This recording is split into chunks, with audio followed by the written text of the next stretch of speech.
Chapter 171. After leaving Isaac's house, Klein took a public carriage back to Daffodil Street. As he opened the door to his house, he suddenly saw a figure sitting in his dining room. Klein instinctively tightened his grip on the cane in his hand, but quickly realized what was going on. It wasn't a thief, but his maid, Bella. Bella was focused on reading a spread-out newspaper on the table. She jumped in shock when she heard the door open, quickly standing up and stammering, I was just done with the tasks for the morning. I was waiting for the water to boil so that I could eat some bread. I'm still not really used to having a maid in the house. Klein mocked himself. He took off his hat and nodded. Reading is a good habit. To be able to persist in reading, despite the busy workload, is something that's encouraged by the goddess. He used the name of the goddess just in case Bella took his compliment as sarcasm. But in reality, only the god of knowledge and wisdom would place this much emphasis on reading. Of course, all of the churches advocate education. Yes, since she's about 18 years old and believes in the goddess, Bella's love for reading must be influenced by her parents. Parents like this would send their daughter to receive an education as long as they can afford it. Even if they cannot afford public schools, there are always the free schools provided by the church. At most, it would just delay her education.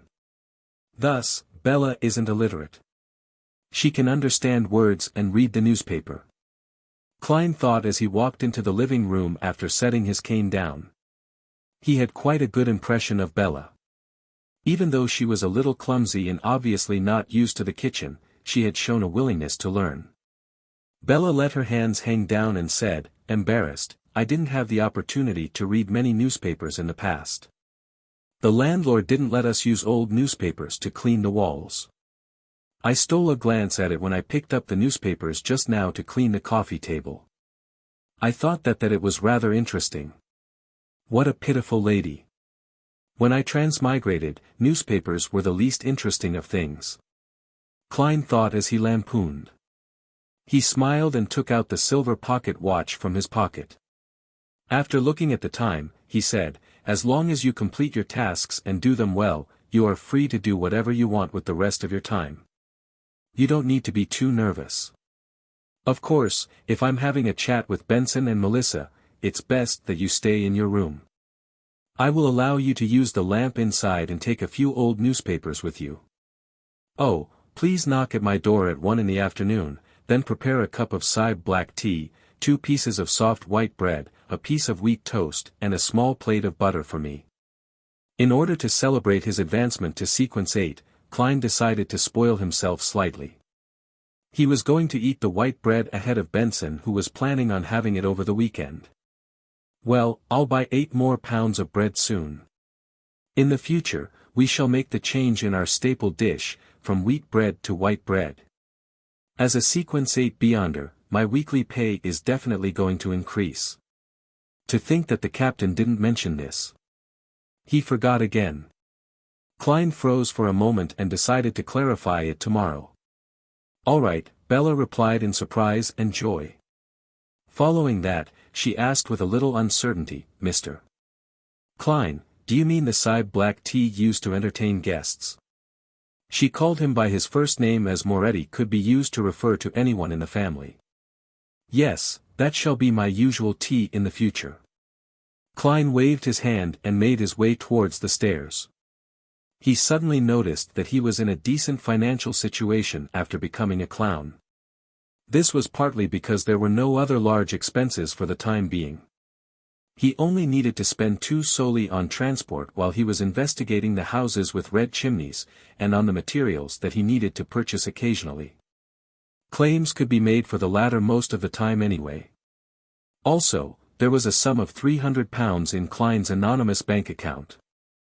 It was important to understand that 1 ar of land in the countryside only cost 5 to 6.5 solely, which was another way of saying that Klein could afford 920 to 1200 ares of farmland, which was equivalent to 137 to 179 mile back on Earth. Furthermore, this sum of money could allow Klein to buy a house on Daffodil Street on a contract for 15 years. If I convert all that money into land, I'll get between 23 and 31 pounds a year in rent. That's not bad, but not necessary for the time being. I'll use that 300 pounds for emergencies. I'll have to find an opportunity to tell Benson and Melissa about my true weekly salary. Klein thought as he entered his room. After locking the door to his room, Klein sat on the edge of his bed and started his cogitation. He wanted to use this method to slowly control the powers seeping out of his potion. He was very careful and very cautious. He had thought of the term losing control very lightly until he saw the mandated punisher who had lost control. Of course, he didn't know that mandated punisher personally. He also didn't know what had happened to him. He subconsciously thought of him as an anomaly, a rare case. It was just like how an average person would make comments about a murder they saw on the news before forgetting about it entirely. But what happened to old Neil shook Klein greatly. It made him realize very clearly that losing control was always a possibility, always around him. Loss of control might descend upon him in ways he had never thought about. That sure was a bloody lesson. Klein ended his cogitation and muttered to himself as he opened his eyes. He had dreamed of that scene many times in the past few days, jolting awake in the process and finding himself drenched in cold sweat. He wasn't only grieving old Neil's death, but also worried about his future. If he didn't have cogitation to help him sleep, he believed that there would be many sleepless nights in his future.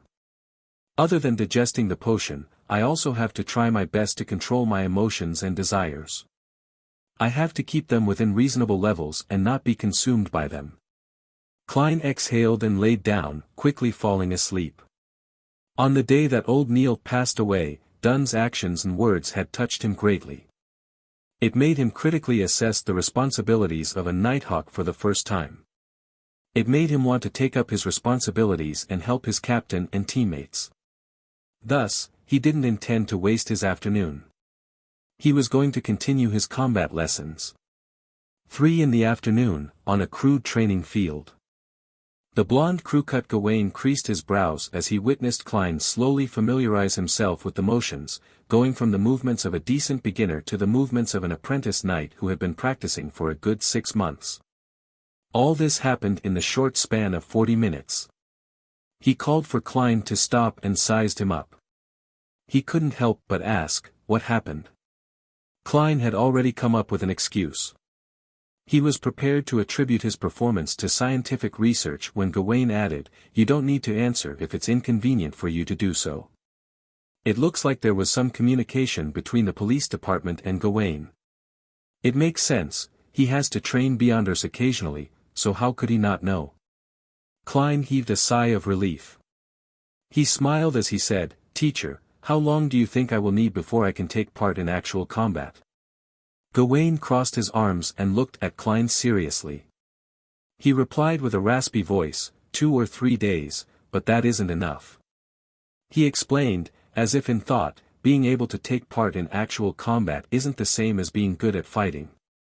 The latter would take another 2 to 3 weeks. Furthermore, you need to gain mastery over weapons that you can bring with you, for example, a cane, whips, daggers, and bayonets.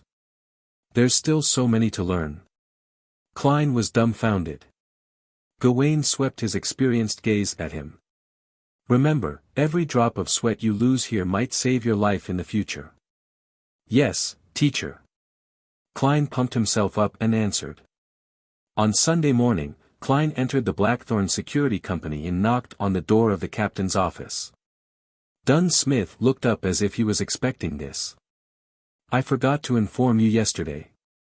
Your position at the police department has risen from probationary inspector to inspector now that you have advanced to sequence 8.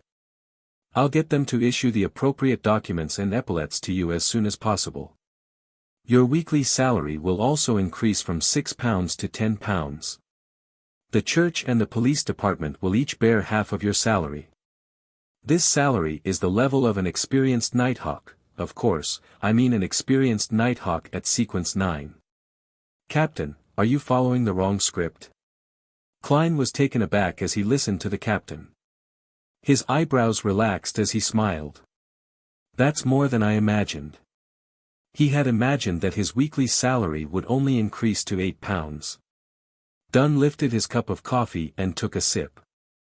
The increase in salary for Nighthawks is firstly dependent on years of service, second on contribution, and third on the level of your job.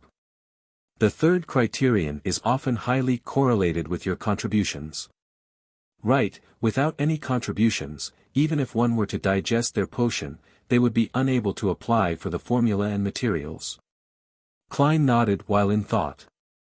A weekly salary of £10, coupled with any bonuses would mean a yearly salary of about £540. Since he didn't need to pay any taxes, this salary was fairly high in the middle-income bracket, just lower than desirable occupations such as esteemed lawyers, famous architects, experienced surgeons, and government workers. Even the vice president of the Lone Kingdom's treasury only makes £700 a year before tax. That's at most £640 after tax, probably lower. According to the newspapers, a decent house in Backland and Hillston only costs about £2,500. With Benson, Melissa, and my current expenditure, we could buy one in 7 or 8 years. To be able to afford a bungalow in the central area of the capital in just 7 or 8 years purely through my own efforts, this salary makes me happy indeed. Klein got up and bade farewell. He quickly walked to the basement and took his shift at Cheney's gate. Before it was 10, he suddenly heard someone approaching Cheney's gate. Soon after, Dunn appeared at the door. "There's a case that requires your help." "An incident involving Beyonders?" Klein instinctively asked. "No, a parliamentary representative of this city, Mr. Maynard, was found dead in his house.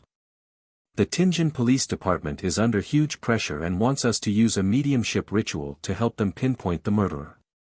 Currently, you are the only person on the team who can do that," Dunn explained. Then he added, "The Holy Cathedral will send over a mystery prior to our team next week. Actually, it should have been done a long time ago, but you happened to join and chose to be a seer. Chinese unit of land measurement that varies with location but is commonly 666.5 square meters.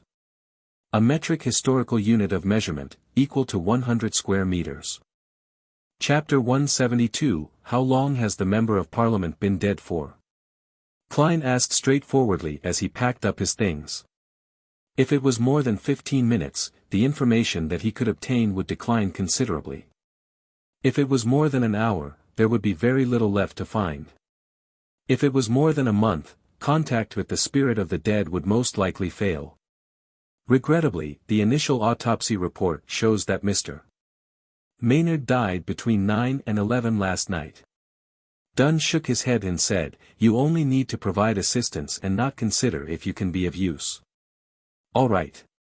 Klein took his coat and walked out of the duty room with his hat and cane in hand. Dunn Smith took his place at the Cheney's gate guardroom. Theoretically, as a Beyonder, as long as one's spirituality was enhanced, things like spirit vision, divination, and ritualistic magic could be learned. Especially for Beyonders from the Sleepless Sequence who were known for their high spirituality. But in actual fact, the differences between the various sequences was vastly obvious. Dunn Smith and Leonard Mitchell had learned spirit vision, but they could only see faint white or light blue in the auras of others. They were unable to precisely differentiate the status of different body parts. Of course, they could definitely see spiritual things with spirit vision, but doing so wasn't as effective as using their spiritual perception. That also led to a problem in which Beyonders at the Sleepless, Midnight Poet, and Nightmare sequences didn't enjoy activating their spirit vision. Similarly, if they were willing to, they could also learn spirit pendulums, dowsing, dream divination, and so on. But their rate of success wasn't something worth noting.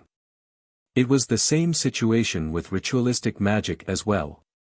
When the two of them walked past one another, Dunn suddenly said, "I forgot to tell you that Inspector Tolley is in charge of the case. He's waiting for you at the reception hall in the security company. Remember to change into your new uniform and grab your new documents." Klein wasn't surprised and replied with a smile, "New uniform, new documents. The Tianjin Police Department sure is efficient. He had just advanced to Sequence 8 the day before. It's because this case is very important, so. Dunn spread his hands and took up Klein's previous spot. Klein walked upstairs, but he wasn't in a hurry to go to the reception hall. He entered the Nighthawk's break room and entered the attached bathroom to relieve himself. There was only a toilet bowl, a water bottle, and a bucket in the duty room. Then, he changed into his police uniform that revealed his promotion to 2 silver stars and put on his peak cap with the 2 crossed swords and a crown. After transferring his flaring sun charm, Azek's copper whistle, his ritual ingredients, and other items, Klein smoothed out his uniform, took his cane, and exited the break room. He passed through the partition and saw Inspector Tolley seated in the sofa area. It had been a while since they last met. The tall police officer seemed to have gained some weight, and his stomach was even more outstanding. With his thick mustache and hair, he looked like a brown bear that had just escaped from a circus. "I'm glad to work with you again." When Tolley saw that it was a Nighthawk that he knew, he let out a breath of relief. He stood up and extended his bare paw. "No, palm." Klein corrected himself and shook the other person's hand as a polite gesture. "Me too." Tolley stole a glance at Klein's 2 shimmering silver stars shoulder strap and said with envy, "We're at the same rank now, and it hasn't even been a month." At first, Klein wanted to reply solemnly that, "The danger that we encounter is 10 times worse than yours," but he remembered his identity then, Sequence 8 clown. "Maybe I can give it a try." Using his spirituality, he looked at the reflection of his facial expression. He lifted the corner of his lips and replied with a smile, "Maybe in another few months, you'll have to call me, sir." "You sure are humorous." Tolley chuckled and pointed at the door. "Shall we head out?" "All right." Klein hadn't given up his cane. Now that he had become a clown, the cane was truly a viable weapon. After exiting the Blackthorn Security Company, Klein and Tolley walked down side by side, forming a great contrast due to the skinniness and fatness of the two. "I feel like we could even make an audience at the circus laugh," Klein suddenly jested. Tolley nodded in absolute agreement and said, "Yes, I feel our vast contrast brings a comedic effect. Do you know that some circuses are trying to use fat and skinny, tall and short clown combinations in their performances?" "No, actually I meant a beast tamer and a brown bear." Klein, of course, wouldn't make such a rude remark. He went along with it and replied, "It's a pity that there are no fixed circuses in Tianjin." "That's right, but we have operas, theaters, and music halls," Inspector Tolley replied wistfully. They casually chatted until they got onto the police carriage. Then, Klein redirected the topic back to the case. "Is it confirmed that Mr. Maynard was murdered?" "We can't be certain, but his wife and 2 sons aren't willing to believe the possibility that he died due to a sudden illness. And there was really something wrong at the scene. When Maynard was found, he was naked on the guest room's bed," Tolley said as he deliberated. "He sleeps separately from his wife." Klein leaned back against the carriage wall and mimicked the main character in various detective films. Tolley shook his head and said, "No, his wife hasn't been in Tianjin recently. She went to Backlund to attend a very important social ball. You might not know, but she's the leader of a new party. She's the daughter of someone from the House of Commons. She's still on her way back to Tianjin via steam locomotive. She merely used the telegram to express her opinion on this matter. Maynard is also a member of the new party. He's been a Tianjin's member of parliament for more than 10 years. He intended to run for mayor in next year's election. In other words, his death might be related to this?" Klein asked casually and immediately laughed. "I'm sorry, I'm only supposed to be helping with the autopsy. The rest of the matter is not within my area of concern, you don't have to answer." Tolley didn't mind much but sighed. "Autopsy. You're very cautious. As for your guesses, I would only say that there's a possibility. There was a gathering last night at Maynard's place." There were too many guests, and we temporarily can't find any main suspects. Plus, these guests have decent backgrounds, so we have to be very careful. We can't make any mistakes. I understand. Klein nodded faintly and asked about the details of the scene. Maynard's house was a bungalow located in the Golden Indus borough. It was surrounded by gardens and fields, there was a stable, a fountain, and a broad pathway built from cement. Klein put on his peak hat with its police badge and followed behind Inspector Tolley. They passed through the police streamer and entered the double-story house under the gaze of every policeman present. In the living room, there were 2 male and 4 female probationary inspectors who were talking to people individually to gather statements. Klein looked around and saw many gentlemen in tuxedos and a few ladies in glamorous dresses and checkered gauze hats. "They're the guests who spent the night here," Tolley explained and led Klein up the stairs to the second floor directly. Along the way, when the police constables who were searching through the rooms saw the two, they revealed a look of respect without stopping them. Perhaps it was the effect of the inspector epaulets. "This is the guest room where Maynard's corpse was discovered." The brawny Tolley stopped by the crimson wooden door. Klein thought and asked, which guest was assigned to this guest room? "Nobody. There are too many guest rooms in the house, so it wasn't used." Tolley put on his white gloves and turned the knob of the crimson wooden door. He made the constable who was keeping watch leave temporarily. Then, he nodded at Klein and said, "Inspector Moretti, I'll leave the rest to you. May the goddess bless us, and I hope that we find something." Klein put on his white gloves too and locked the door behind him. He walked to the side of the bed and saw that the crimson bedsheets were abnormally messy. The corpse laying on it was covered with a white cloth. At this point, Klein could be considered to be quite experienced. He pulled away the white cloth without fear and looked at Member of Parliament Maynard. The man was in his 40s. His blonde hair was trimmed short, and his expression was a mixture of pain and happiness. Klein took 2 steps back and took out the ingredients he needed. He quickly finished the setup for the mediumship ritual. As the faint calming fragrance swirled around him, he recited the divination statement that he thought of long ago, the cause of Maynard's death. The cause of Maynard's death. As he recited the statement, Klein retreated to a nearby high-back chair and sat down slowly. His eyes darkened, then he leaned back and quickly fell into a deep sleep. In the illusory and blurry world, he suddenly saw the gentleman from earlier. With his open blue eyes, Maynard was laying prostrate above a woman with an outstanding body and fair skin. He was thrusting hard against her body. He first displayed an expression of extreme satisfaction and happiness. Then, he suddenly clutched his chest with his right hand. His expression then grew contorted. "Pa!" As Maynard fell, the image quickly shattered. Klein opened his eyes and woke up from his dream. "I can't believe I can actually watch porn in such a manner." So, Maynard had an affair and died of exhaustion. Klein chuckled and massaged his temples. He took out a pen and paper before doing another ritual. He drew a portrait of the lady he had seen in his dream with the aid of the ritual. Of course, everything below her neck was omitted. It was a woman whose age was hard to tell. She had the mature vibe of a woman in her 30s, but there was a remnant of innocence to her. Her eyes were crystal clear, and she had a delicate look. Klein looked at his work, then put away his ritual ingredients, and dispelled the spirituality wall. He leaned sideways to grab his silver-edged cane. Suddenly, he heard the reverberating sound of someone clearing their throat. He immediately got goosebumps.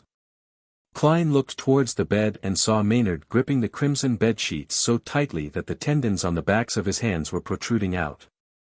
With a swoosh, the Member of Parliament who died between 9 and 11 the previous night suddenly sat up. Saliva drooled from the corners of his lips as he opened his vacant eyes wide. Chapter 173. Before Klein could come up with any new ideas, he saw the rigid Maynard lift both his hands up. Its body lunged forward to his left amidst the sound of hurtling wind. In the past, his dulled reactions under such sudden, unexpected situations would have made it hard for him to avoid this. Even if he had noticed the attack ahead of time, he would have had to roll away to avoid the fast-moving corpse. But now, Klein could merely react on instinct. He stomped down with his bright, buttonless leather boots and jumped diagonally onto the high-back chair. As it had only been a day since he advanced, he was still getting used to his power, agility, and speed. He had accidentally leaped too high into the air and landed on the top of the chair's high back. It was a narrow edge. Klein's heart tightened as he quickly controlled his body and adjusted his center of gravity. He wavered for a moment and surprisingly managed to stabilize himself, like a black cat flaunting its balance and poise. As he was wavering, he flailed his left arm, swinging his cane into the zombie's ribs as it pounced forward. The strike caused it to lose its balance as it staggered and fell onto the carpet. Klein was standing on top of the chair as he felt for his revolver by raising his right arm. He attempted to pull it out from the holster so that he could deliver a silver demon hunting bullet at the zombie in front of him. But in that instant, he suddenly wondered about the aftermath. If he were to blow a hole in Member of Parliament Maynard's corpse, how was he going to explain the cause of death to the deceased's family or members of Parliament who were focusing on the matter? All I did was double-tap his corpse. As he was thinking, Klein reached into the pocket of his police uniform and felt for a triangular plate. The Requiem charm. He quickly made a decision. He took out the silver amulet without hesitation and let out a low shout in Hermes, Crimson. As the incantation reverberated within the room, the charm started to release a peaceful aura. Klein quickly infused his spirituality into the amulet and tossed it to Zombie Maynard, who was struggling to get up. A cold blue fire appeared, enveloping the triangular plate. A serene and gentle black aura spread forth rapidly, eliminating the anxiety and worry of the soul. Zombie Maynard stopped there, his eyes staring blankly at the ground. His saliva dripped onto the carpet. Klein heaved a sigh of relief and planned to take out the materials and set up a ritual to purify the desecrated being, but suddenly, Maynard once again let out a groan, his blank eyes focused on the left pocket of Klein's police uniform again. Shit! Klein leaped from the top of the chair to the ledge of the oriel window. At the same time, he heard the sound of the chair breaking. Klein had no choice but to take out a rectangular silver plate. The slumber charm. It wasn't only living things that could be put into a deep sleep. The dead were in a state of eternal sleep and would only be woken up under unusual circumstances. In certain books on mysticism, there was even such a description regarding zombies: they slumber by the day and wake up in the night. Crimson. Klein once again recited the incantation in Hermes. He intended to disregard the consequences and shoot the corpse with his revolver if that failed again. The problems that came later wouldn't matter if he was dead. As he felt the silver rectangular plate in his palm turn cold, Klein injected his spirituality into it and tossed the charm out. A dark red flame illuminated his eyes as the sound of a light explosion reverberated around the room. A gentle power spread forth, bringing with it a fatigue that affected every living being. Zombie Maynard had just propped himself up using the chair when he wavered. His eyes closed, and he fell on his back with a plop. With what had just happened, Klein didn't dare to relax. He immediately took out the Amantha extract distilled from night vanilla, slumber flower, and chamomile, as well as the bark of the Drago tree, and the full moon essence oil made from moon flowers. He quickly set up a sacrificial altar. Right on the heels of that, he sealed the surrounding area with a spirituality wall with the aid of holy night powder, encompassing the altar and the sleeping Zombie Maynard. After silently reciting the incantation and lighting 3 corresponding candles, he dripped a few drops of essential oil extract and scattered various powders onto the flames. Klein then took a step back and cautiously looked at Zombie Maynard. He then recited in Hermes, "O Evernight Goddess, nobler than the stars and more eternal than eternity. I pray for your loving grace. I pray that you look over your loyal guardian, I pray for the power of the crimson. I pray for the power of sleep and silence, I pray that you purify the unclean being around me, the gentleman once called John Maynard. Moonflower, a herb that belongs to the red moon, please bestow your powers to my incantation. Slumber flower, a herb that belongs to the red moon, please bestow your powers to my incantation. It was as if a midnight breeze blew within the wall of spirituality. A thin veil of black steam started to billow from Zombie Maynard. When everything settled, Klein used his spirit vision and divination to repeatedly confirm that the zombie wouldn't awaken once more. After seeing the results, his worries eased. He ended the ritual and dispelled the wall of spirituality. Why would he suddenly come back to life? Klein stood in front of Maynard, who was on the carpet. He knitted his brows as he looked down at the corpse. To a beyonder with high spiritual sensitivity, there were obvious signs to note if a corpse would come back to life or not, much less Klein, who was a seer. He often had a premonition of similar matters, but what had happened just now completely took him by surprise. Unless there is a more mysterious influence at play. Just like what happened with the suited clown. Klein recalled the scene in his head and faintly sensed the problem. Zombie Maynard had been trying to attack the left pocket of his police uniform. Left pocket? Klein transferred his black cane to his right palm, then reached for the pocket with his left hand. He took out the ancient copper whistle that was inside. It was a copper whistle carved with many mysterious patterns. It was the copper whistle used to summon Azek's messenger. This copper whistle zombified Maynard? That's quite plausible. Even if Mr. Azek isn't a descendant of death, he definitely has a certain connection with death. It's logical that the objects that he carries with him would produce such an effect. Klein nodded in thought. He took out a copper penny and did a quick divination about his conclusion. As he was at the scene of the incident, holding the relevant objects, and had ample information, he quickly got a result. He saw the copper penny fall into his palm, portrait facing up. This means yes. To think that Mr. Azek didn't remind me to be cautious that these things could happen. Well. He's an amnesiac, so it's not uncommon to forget this. Besides, the copper whistle might not have had negative effects when it was on him. There's a high possibility that it was suppressed. I shouldn't take this copper whistle with me when I'm at cemeteries or ancient castles, places that are prone to hauntings. Otherwise, I'll just be finding trouble for myself and crazily court death. Klein silently made a mental note. He then carried the naked Maynard back onto the bed without much effort. Looking at the obvious mark on the corpse left behind by the stroke of the cane, Klein sighed. He covered the corpse with the piece of white cloth and pretended not to notice. I'll leave this problem to the police department to vex over it. Oh, and the 2 charms I used just now can be considered mission-related expenses, so I can get compensated. He thought as he packed up. He then took the portrait and unlocked the door. The door opened with a creak and Klein saw Inspector Tolley, who had been guarding outside, not allowing anyone to come near. What happened just now?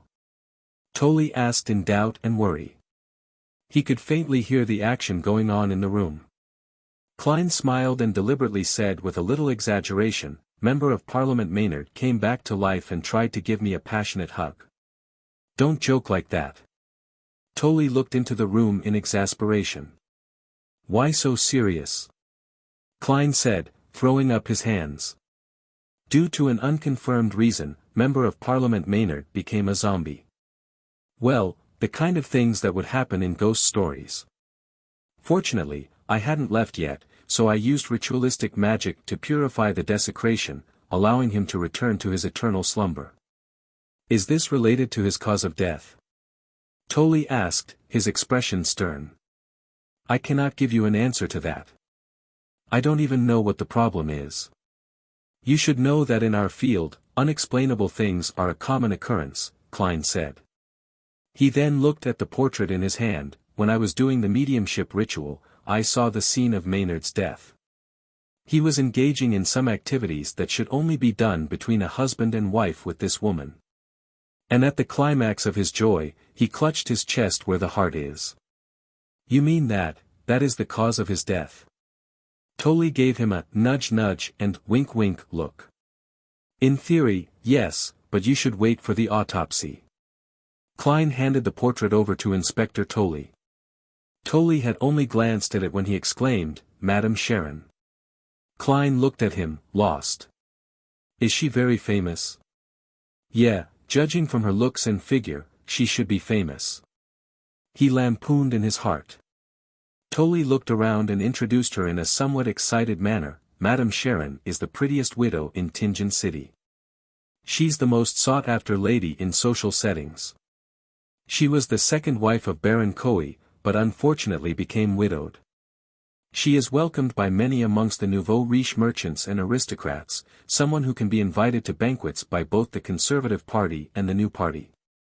It's rumored that she and her stepson, the current Baron Koi, are on friendly terms with many nobles and senior civil servants in Backlund.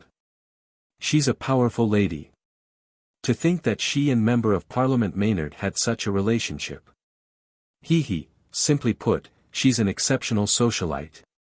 Klein secretly concluded. He turned around and pointed into the room. The next part is not included in my job description. How you interrogate Madame Sharon is none of my business. Also, I hit Member of Parliament Maynard with a cane before the purification. You'll have to deal with it and think of an explanation. Chapter 174. What? The bear-like Tolly jumped in shock and looked at Klein before looking into the room. With agility that wasn't suited to his body, he dashed in.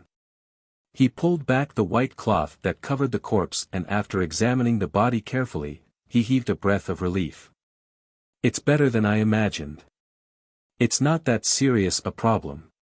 Maybe I should have drawn my revolver and shot Maynard 5 times with demon-hunting bullets. Let's see if you find that serious or not.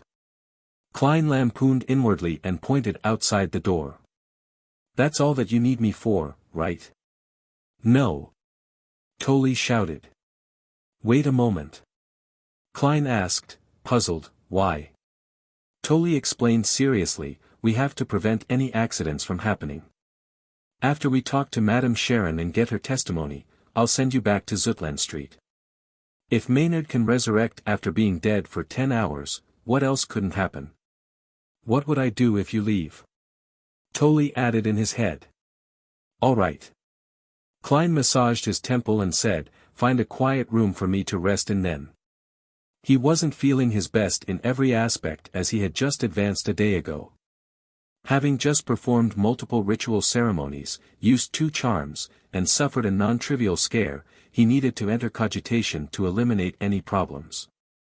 Klein was now extremely cautious about losing control. Tolly covered the dead body with the white cloth again. He obviously relaxed and replied, no problem. He brought Klein to a guest room that was closer to the sunlit side of the house. He pointed and said, Inspector Moretti, don't worry. No one will disturb you. I'll be paying Madame Sharon a visit first. Klein nodded slightly and watched him walk away. Then, he closed the door and drew the curtains.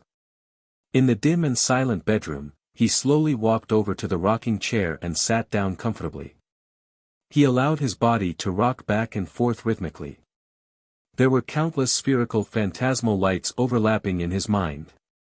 The buzzing sounds in Klein's ears and the throbbing ache in his head slowly vanished, bit by bit.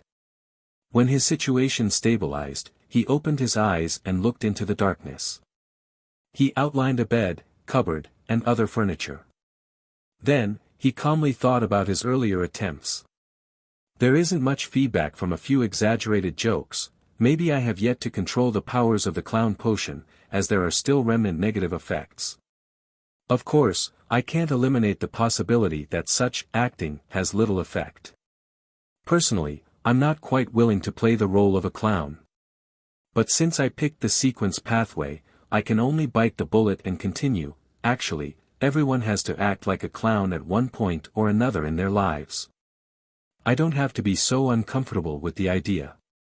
I have to quickly understand a clown's core elements, as various thoughts churned in his mind, Klein suddenly took out a brass halfpence. Mostly out of habit, he divined if Maynard's death was due to supernatural influences. Maybe it's an occupational hazard. Klein shook his head and laughed.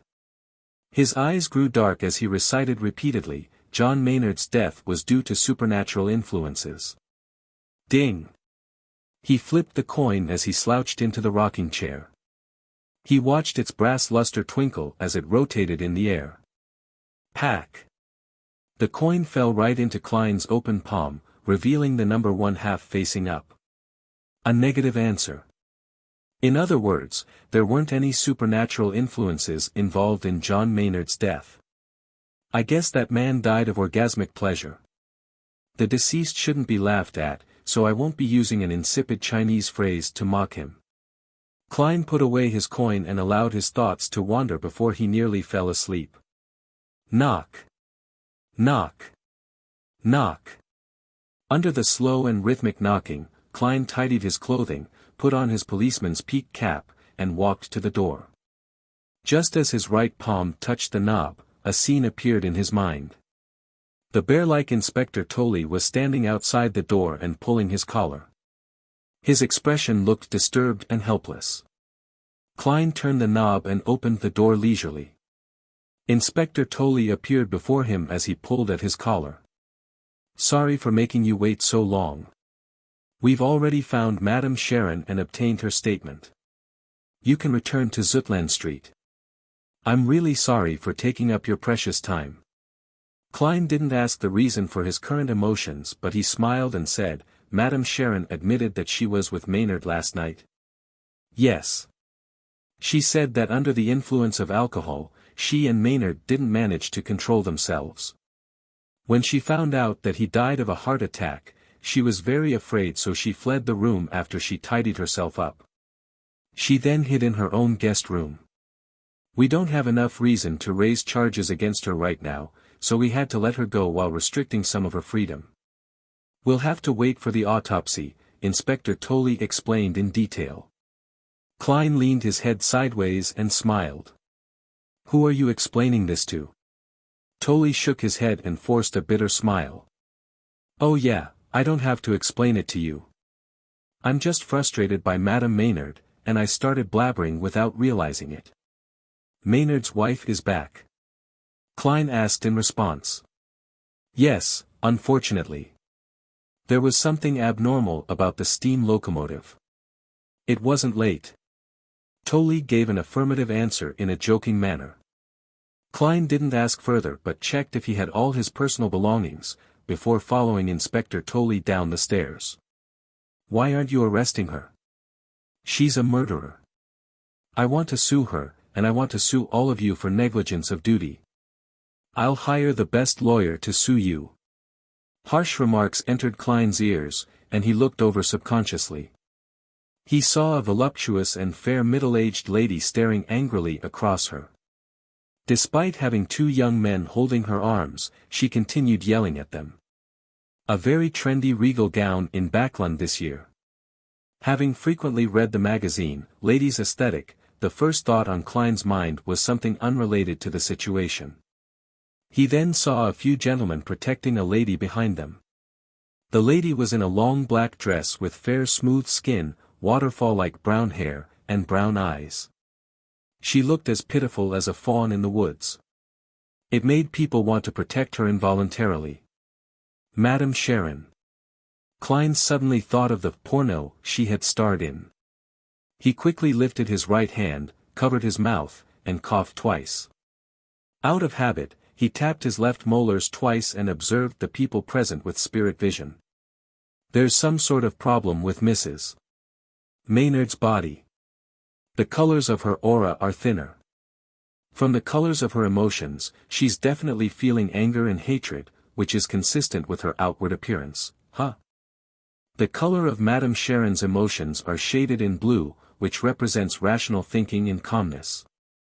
This is totally contrary to her appearance of panic and nervousness. As expected, a socialite ain't no innocent bunny. Her body is very healthy. After examining her, Klein was about to retract his gaze when he suddenly saw Madame Sharon lift her head and steal a glance in his direction. Then, she lowered her head again and put on a trembling trepid look. "If I couldn't see your emotion colors directly, I might have been fooled by your act. You should consider working as an actress." Klein lampooned. He didn't stay any longer and left Maynard's house with Inspector Tolley. They took the carriage arranged by the police station and returned to Zutland Street. After taking over the shift from the captain, he continued to stay on duty at Cheney's Gate. He took the opportunity to write a claims application.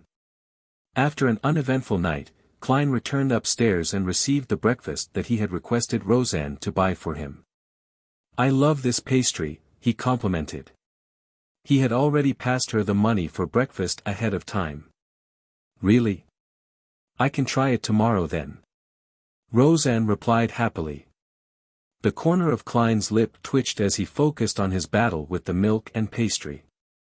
At 25 minutes past 8, he yawned and fought back the urge to fall asleep. He arrived at the nearby shooting club. He had made an appointment with the asylum doctor, Daxter Guderian, a few days back. Bang! Bang! Bang! In the small shooting range, Klein and Daxter aimed at their own targets and finished their cylinder of bullets. Clink! Clank! Daxter flipped and released the empty shells and examined Klein in interest. "You're much more confident than before." "Of course," I advanced to sequence 8. "I now possess actual combat ability." Klein reflected on his own facial expression and body movements in his head and deliberately acted arrogantly. "Because I only used about a month's time to master the power of my potion completely." Daxter pouted slightly and said, "Although that is something to be proud of, there's no need to say it all the time. Hey, as a spectator, you didn't see through my performance. From the looks of it, a clown has the power to suppress a spectator's ability." Klein smiled at his discovery and asked, "How's Hudugin recently?" "He's gone insane for real." Daxter paused and continued, "I probed him with various methods. He really has gone insane. I'm considering whether to begin medicating him, to see if I can treat him." As a Sequence 7 psychiatrist, he actually pretended to be a mental patient. Even though he was giving treatments to other patients, it doesn't align with the core element of the potion's name. That was an incorrect way of using the acting method. It's no wonder that he went insane. Klein thought and said, "Before he went insane, did you find out who got in contact with him?" Besides the doctors, patients, nurses, and odd-job workers in the asylum, there were no outsiders that had contact with him, Daxter confidently replied. Klein briefly acknowledged that as he said, "How about even earlier? Is there anyone that visited him, or did he leave the asylum regularly for a period of time?" In order to follow through with his initial promise, Klein never asked anything about Hudugin in his first few meetings. Daxter fell into deep thought. It took him some time before he said, "Besides the members of the psychology alchemists, there weren't any more than 5 people that visited him. One of them came thrice. His name was L." Without Klein asking, he continued, "But I heard from Hudugin that L was a pseudonym. His real name was Lenivus." Chapter 175 Lenivus. That criminal who cheated both money and sex. To think that he had a connection to Hudugin from the psychology alchemists. Klein froze for a moment when he heard the name. He immediately thought about the implications the name Lenivus had. He's the cheat that escaped with more than £10,000. Just providing a clue would earn me £10. And if I help in capturing this moving treasury, I'll earn £100. He's a scum that took advantage of the bodies and feelings of innocent women. To think that he knows Hudugin and went to visit him 3 times at the mental asylum. Does this mean that he's connected to the Beyonder Circle, or that he's a Beyonder himself? Klein suddenly recalled the name of a potion, the Marauder Pathway Sequence 8, Swindler. These Beyonders took pleasure in swindling others. It's very possible. Klein nodded in thought. He controlled his facial expression and body language, feigning nonchalance as he asked, then, when was Mr. Lenivas's last visit to Hudyugen? Early July. I would have to check the registration records of the mental asylum to give you a specific date, Daxter Guderian replied after a few seconds of thought. Lenivas's scam hadn't been exposed back in early July and he hadn't left Tingen. Klein then asked, does Hudyugen mention this person usually? No. You should understand that a Sequence 7 psychiatrist would never reveal something by accident. Every word they say has been deliberated over thoroughly. It would be impossible to learn their secrets unless they have some other hidden motives. I was only able to get the telepathist formula after Hudyugen went mad. Oh right, have you determined the authenticity of the formula? Daxter expertly hid his feelings of pride toward his pathways potion. Klein laughed and replied, it's authentic. When you need to advance, you can use that to concoct your potion without worry. We can help if the psychology alchemists are unable to provide you with the ingredients. Also, how have you been lately? Not too bad. Other than being a little worried about Hudyugen's condition, I feel rather relaxed. I no longer have symptoms of a split personality. You've helped me greatly in this regard, Daxter Guderian said, full of emotion. Klein wore a humble expression. It's only right. Let's return to the topic at hand. Since you said that a psychiatrist would deliberate over their every word before uttering it and wouldn't easily reveal their secrets, why did Hudyugen tell you that L is Lenivas? Was he hinting at something, or was trying to warn you of anything? Daxter froze for a moment, then creased his brows. This is really weird, to think that I didn't notice this. Other than that, Hudyugen didn't mention anything else. Could his motive be for me to tell the upper echelons of the association about the name Lenivas should he meet with any problems?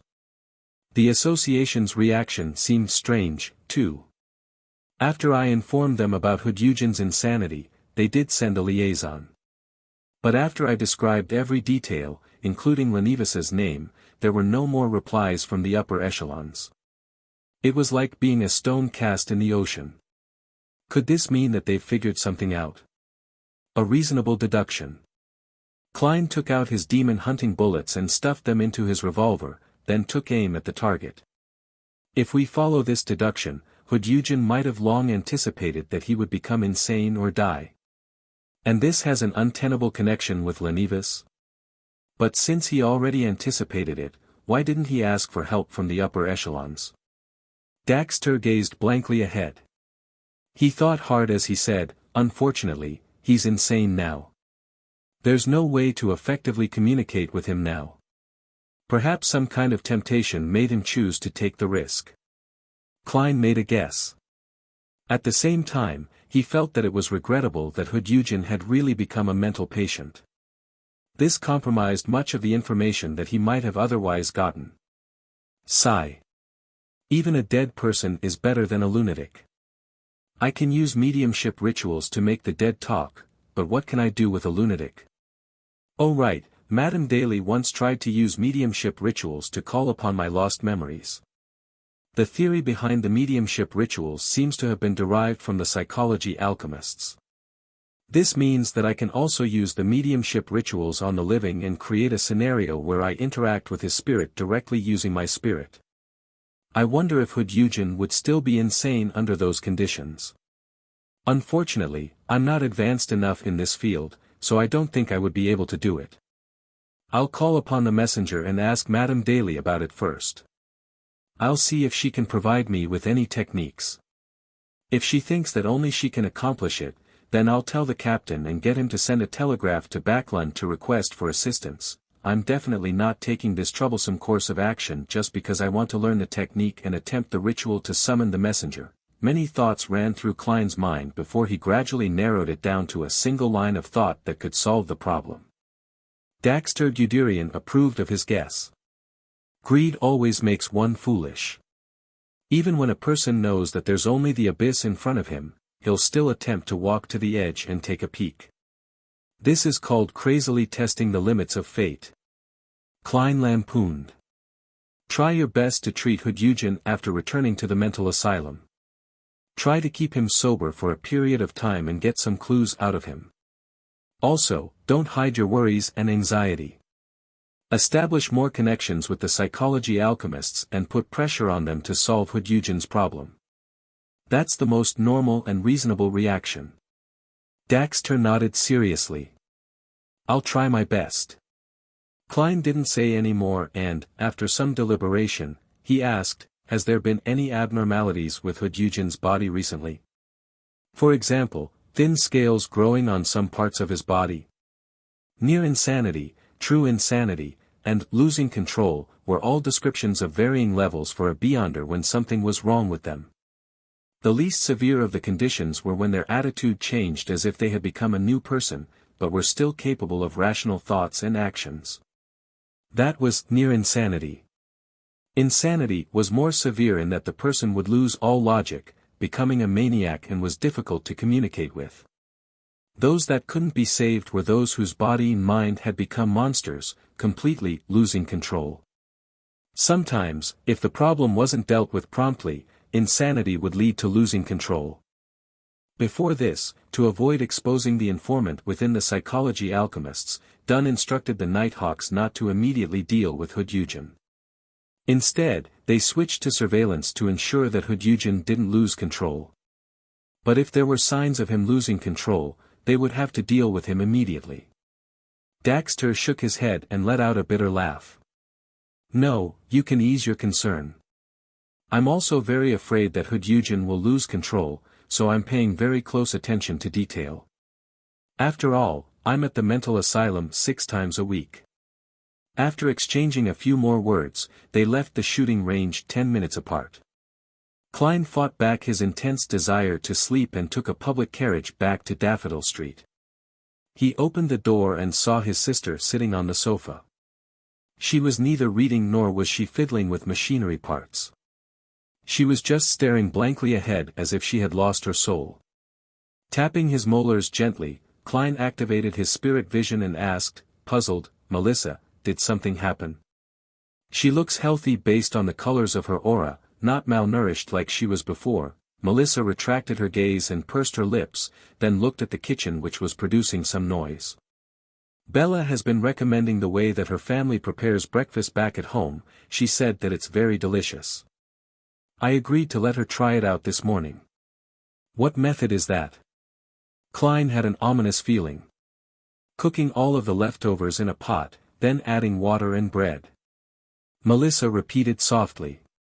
This is the standard recipe for food of unknown origins.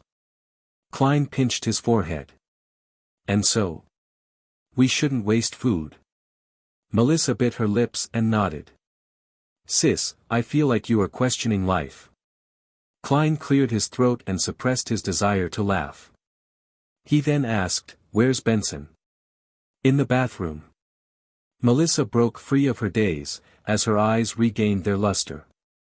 At that moment, he heard the sounds of flushing from the bathroom. Benson came out with a newspaper in hand. My dear Klein, shall we get you a portion of breakfast? No, I've already eaten. Klein shook his head resolutely, feeling lucky that he arranged to meet Daxter in the morning. Otherwise, he wouldn't have gotten Roseanne to buy breakfast for him. How regrettable. Otherwise, you would change your views on my culinary skills and be filled with confidence about it. Benson let out a self-deprecating laugh. At this moment, Melissa noticed something. She turned to look at Klein and said, you're back rather late today. Sis, be more innocent and lively. Don't worry about me all the time. The state you were in just now was great. Klein immediately smiled. I have good news. You passed the examination of the police department and can obtain an increased salary? Melissa asked without thinking. Benson also smiled and nodded. Klein grabbed his hat and stood at the edge of the living room. He said in amusement, how am I supposed to surprise you guys like that? After that, he added with a dry cough, yes, my salary has increased several-fold. He hit his recent increment of 4 additional pounds a week. He intended to save up a small piggy bank for himself. After all, he couldn't just rely on the money in the unmarked account. Furthermore, mentioning that his salary had increased several-fold was enough to scare his siblings. £6? Melissa exclaimed in shock, finding it bizarre. I really need to change my job. Benson stroked his hairline. With the information Klein provided him, he had been putting a lot of effort into his studies. Without waiting for Klein to speak, Melissa said with a delighted expression, in that case, after deducting our normal expenses, you'll be able to save up enough money in 2 or 3 years to meet the standards of a marriageable gentleman. Well, it was Elizabeth who told me about the standards. Klein said at a loss, amused, that's something to be considered far into the future. Shouldn't we celebrate? I hereby announce that from today on, our staple food shall become white bread. After my workload decreases, we shall go try out delicacies from different restaurants. Melissa glanced at him, and, as though she did not hear what Klein had said, she said, Benson and I are attending Mass at the St. Selena Cathedral, do you want to come? I am praising the goddess every day. Klein laughed. I need to catch up on sleep. He slept until 12:30 in the afternoon. After he had lunch with Benson and Melissa, he continued on with his mission of searching all the houses with red chimneys. When it was late at night, he sealed his room with spirituality and prepared to try the ritual for summoning spirit guide Daly's messenger. Chapter 176 Chapter 176, Letter Translator, Atlas Studios Editor, Atlas Studios for Klein, setting up a simple ritual was as easy as breathing. Very soon, he was done preparing the ingredients, and he lit up the candle that represented himself. Looking at the flickering candlelight on the desk, Klein had an amusing thought for some baffling reason. Would this be considered holding a candlelight vigil in memory of myself? F***K, what the hell am I thinking? He reined back his thoughts and picked up the black rotten flower powder that belonged to the domain of death and sprinkled it onto the candle. In return, he caught a whiff of a smell that was akin to formaldehyde from his previous life. Immediately after that, he dripped full moon essence oil, a favored item of the Evernight. Amidst a sizzling crackle, his surroundings suddenly became quiet, and there was a shapeless, magical surge. Klein took a step back and softly recited in ancient Hermes, I. Then, he changed into Hermes, I summon in my name. The spirit that wanders about the unfounded, the higher dimensional creature that a human orders, the messenger that belongs to Daily Simone. Whoosh! The wind wailed and the dim candlelight was tainted with a blue luster. Under its illumination, the wall behind the desk produced translucent ripples, and a creepy face surfaced. Other than its mouth, it had no eyebrows, eyes, or nose. Its thick lips parted, and a long red tongue was extended. There were sharp, irregular teeth that lined its mouth. In addition, the tip of the tongue had 5 delicate fingers. They were constantly extending and retracting, as though they were waiting for a delivery. This is Daly's messenger. Compared to Mr. Azek's, it's just like a child. No, I can't accurately determine their differences. Yes, one is an adult giant, and the other is a human baby. I wonder if it's due to the magical item, or if it signifies Mr. Azek's strength. I have to reevaluate my understanding of him. Perhaps, he's a high-sequence beyonder. Crap, I forgot. In the letter, I should have asked Madame Daly for the names of the Sequence 4 and Sequence 3 Corpse Collector pathway. Mr. Azek most likely belongs to that pathway. Of course, he might have not advanced via potions. Yes, perhaps it's a gene that's passed down from his ancestors. I'll ask next time. The messenger is waiting. Klein looked at it seriously for a while and passed the neatly folded paper into the messenger's hand. Then, he watched as the hand gripped it tightly. Whoosh! The messenger retracted its tongue and swallowed the letter. The translucent, creepy, and wriggling face shrank back into the wall and disappeared. I've got to say, this magic is quite cool. Rather convenient too, but it can't be spread. Klein looked at the candlelight that had returned to normal. He shook his head and ended the ritual. Monday morning. Backlund, Empress Borough. In a hidden corner of the municipal garden built by Duke Negan, Xiao Dericha with her unkempt blonde hair and furs wall with her languid bearing were gawking at the liaison before them in a daze. They were momentarily at a loss at which language to use for a greeting. The petite Xiao, who was slightly over 1.5 meters tall, looked at the golden retriever that had extended its tongue and was wagging its tail. She smoothed out her trainee night attire and weighed her words before she said, "Are you Miss Audrey's messenger?" "Oh my goddess, why am I asking a dog so seriously?" Furs was holding a thin cigarette with her fingers as she chuckled. "Maybe it's a magical creature." "I've never seen a magical creature that looks so much like a dog," Xiao replied in all seriousness. Susie sat down and closed her mouth. She then pointed at her belly with her paw. There was a leather pouch tied around the dog's body amidst her long golden fur. Xiao looked to her left and right, making sure that there was no one watching before she quickly moved closer. She bent down and removed the pouch. Furs watched curiously when her expression suddenly turned weird. "It's made of crocodile skin, and it looks like the work of the fashion designer, Mr. Sadas. She's actually using such a pouch for the transaction. In other words, it's very expensive." Xiao raised the leather pouch. Furs pursed her lips tightly and nodded seriously. Xiao instantly lowered her speed in an exaggerated manner. She carefully opened the zipper and took out the letter inside, as though she was carrying an antique vase in her hands. After she read it, she passed the letter to Furs. Furs burned it with her cigarette after reading it carefully. She watched as it turned into ashes and scattered onto the soil. "There's no extra information provided." Xiao pouted subconsciously. She took out a neatly folded paper from the pocket of her trainee night attire. She looked at Susie in an imposing manner and exhorted subconsciously, "This is the investigation report for the past few days. You must pass this on to Miss Audrey Hall directly." Susie quivered and sat up straight, her tail was wagging vigorously. Xiao nodded in satisfaction, stuffed the stack of papers into the leather pouch, and tied it around Susie again. Susie howled and ran off very quickly, in the Hall family's luxurious villa. Audrey was sitting on the sofa of her own living room. She was holding a letter opener and was trying to open the letter before her. It was a letter sent by one of her brothers from the Balam Empire in the southern continent. There was a parcel that came along with the letter. At that moment, she saw Susie push open the half-closed door. The dog dashed over quickly. Susie sat on the carpet before Audrey and pawed at the leather pouch. "You really are an excellent messenger." Audrey wasn't stingy with her compliments.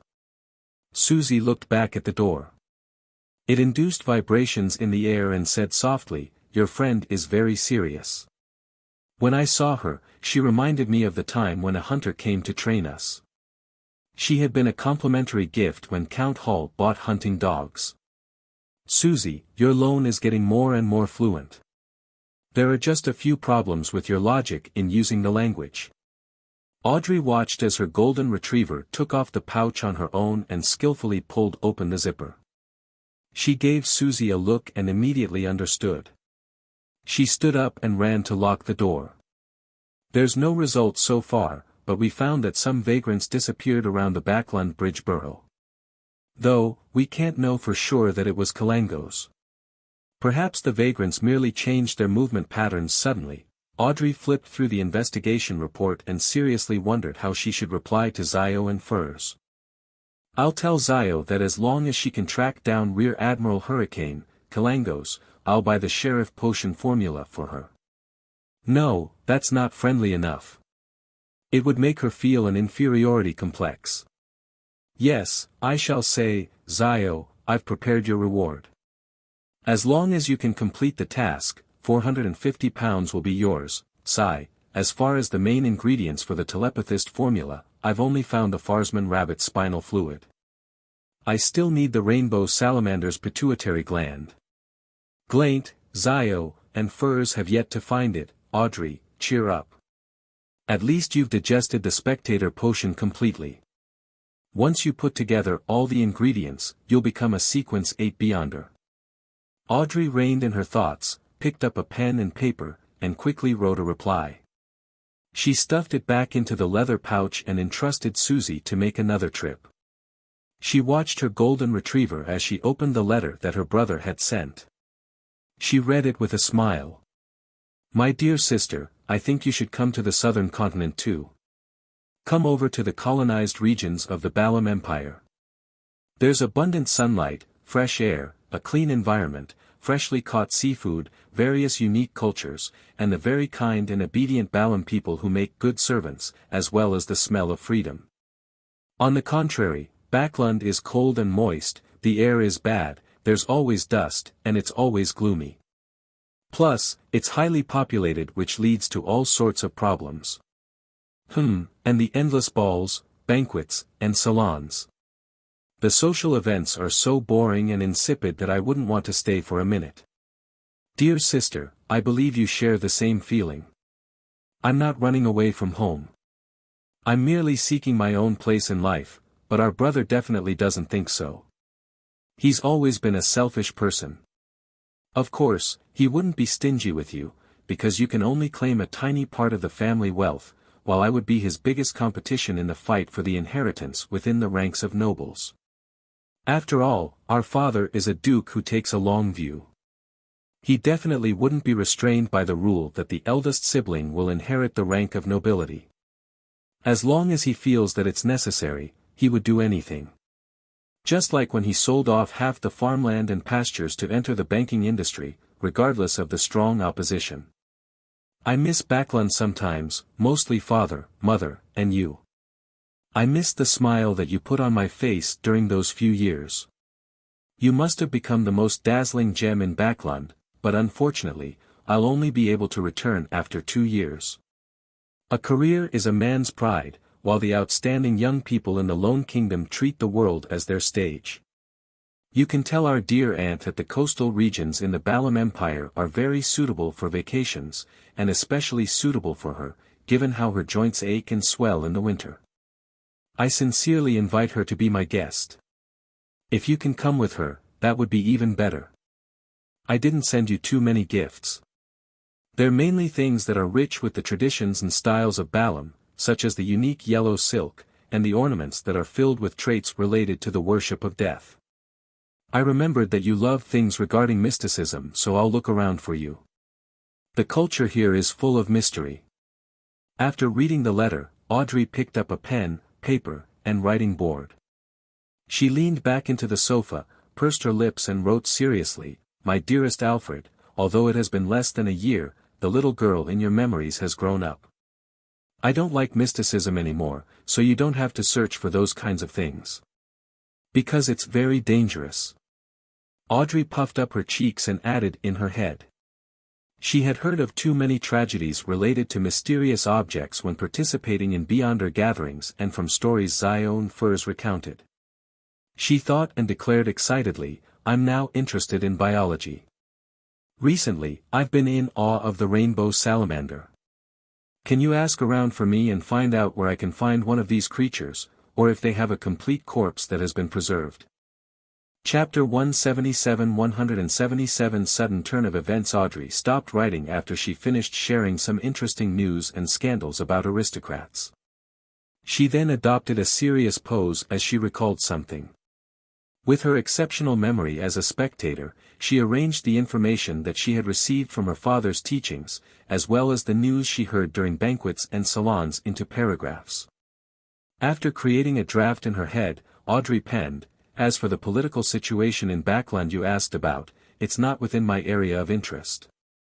I can describe it to you only based on my own impressions and the details that I happen to know. Some time ago, Father told me that after the abolishment of the Grain Act, the prices of crops were declining rapidly. The rent of farmland and pastures were also plunging, but I don't know the exact magnitude. I can only explain it to you with this example. As you know, Duke Negan is an aristocrat who owns the most land outside of the royal family. It said that he owns more than £12 million worth of farmland, pastures, and forests.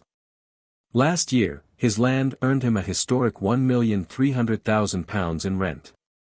But this year, it's forecast that his rent will only be £850,000, a whole £450,000 less. That's more than the entirety of the assets that I'm entitled to. Without any further explanation from me, I'm sure that my dear brother will understand the behavior of most old-fashioned nobles. They're proud of being landowners, and their income is derived mostly from rent. They place a heavy emphasis on their appearance and would maintain their current lifestyle even if they have to go into debt. They spend tens of thousands of pounds on the upkeep of their castles each year, many more thousands on clothes and jewelry, as well as their persistent hunting activities, social banquets, and the occasional lavish weddings and funerals, etc., etc. With the decrease in rent, according to my knowledge, a good portion of the nobles have met with financial difficulties.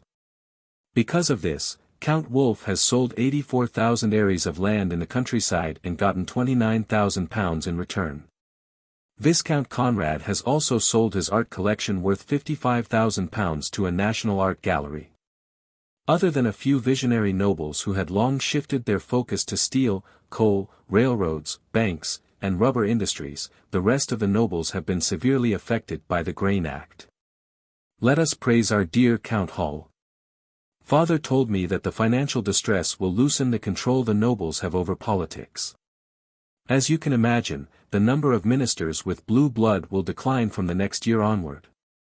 In a bid to secure funding, the Conservative Party and the New Party have promised to confer upon anyone the noble titles as long as they donate a sufficient amount of money and lack any criminal records. Of course, the caveat is that the person who donated the money must own an amount of land befitting of a noble. One example is the rich Mr. Sindras. He purchased the lowest area of land expected of a baron, 60,000 ares, then donated £100,000 to the Carlton Club and £400,000 to the Conservative Party, and donations to charity amounting to £300,000. Finally, he succeeded in receiving conferment from His Majesty and became a highly regarded baron. I've heard that there's a price list to this, £300,000 to become a baron and £700,000 to £1 million for a hereditary baron. There is no clear price for the title of Viscount or Count, but I'm sure those are sufficiently ridiculous. This year, many nobles who are facing financial difficulties are starting to seriously consider the possibility of marriages with wealthy merchants. There have already been 3 marriages like this over the last 2 months. The betrothal gifts the noble women received are something to be envied.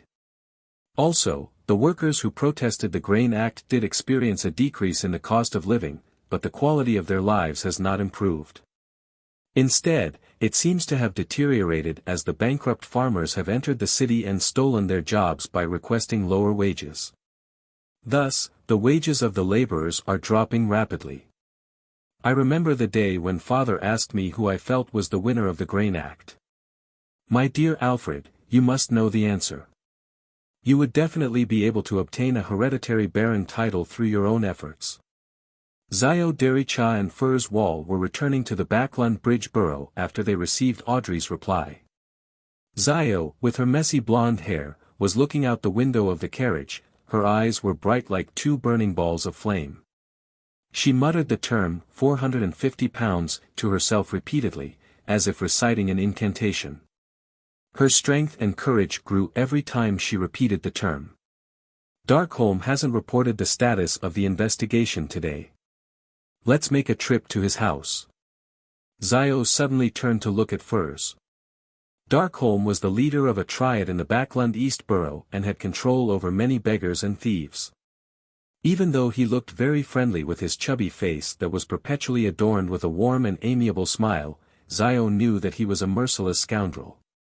He once broke the arm of a 13-year-old thief because the boy had hidden his profit. Unless it was necessary, Zio was unwilling to meet Darkholm, but Darkholm was one of the few people who were most familiar with the vagrants in the city. Furs pushed her slightly curly hair back behind her ear. As long as it doesn't delay my lunch. No problem. Perhaps I could treat you to an Intis feast after this week. Zio promised in complacency. Must I thank God? Furs asked as she laughed. Unlike Zio, Furs was a moderate believer of the god of steam and machinery. As they conversed, the two ladies switched to another public carriage and arrived at the Backlund East Borough, and arrived at Darkholm's house. It was a terrace house located in a narrow alley. There were green plants hanging from the walls, the exterior looked relatively unkempt. Zio walked to the door, raised her right hand and knocked in a unique rhythm. The unlocked door opened with a creak following her knocks. Zio's apparently confused expression immediately turned stern, like a wary lion's. She took out a bayonet she carried with her and cautiously pushed open the door. She then slowly stepped inside. Furs also stopped looking nonchalant, having produced a dagger of unknown origins. They didn't smell any peculiar scents, but their rich experience told them that something was off. 1 step, 2 steps, 3 steps. Zio and Furs entered Darkholm's house. Then they saw a pale limb on a gas lamp, internal organs on a coffee table, as well as strips upon strips of flesh strewn on the floor and hung on the clothes rack. Pieces of bone had been stripped clean and piled up near the door. And amongst the bones was a head, its vacant eyes open. It was none other than Darkholm. His chubby face still maintained the amiable smile, as if everything was normal. Furthermore, there was no stench of blood in the house. As a former clinical doctor before becoming a best-selling author in Sequence 9 Beyonder, Furs has seen many death scenes more disgusting than this.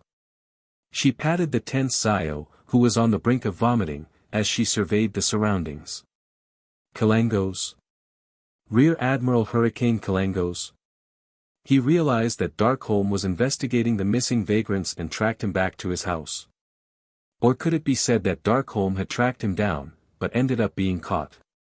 Zio fought back the urge to retch and said with a serious expression, "He sure lives up to his name as a merciless and crafty pirate admiral." The strangeness here also fits the description of his treasure.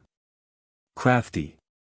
Furs was suddenly alarmed as she blurted out, could he be waiting nearby in an ambush against the mastermind behind the investigations? Zio froze for a moment before answering in a fluster, "That's highly likely."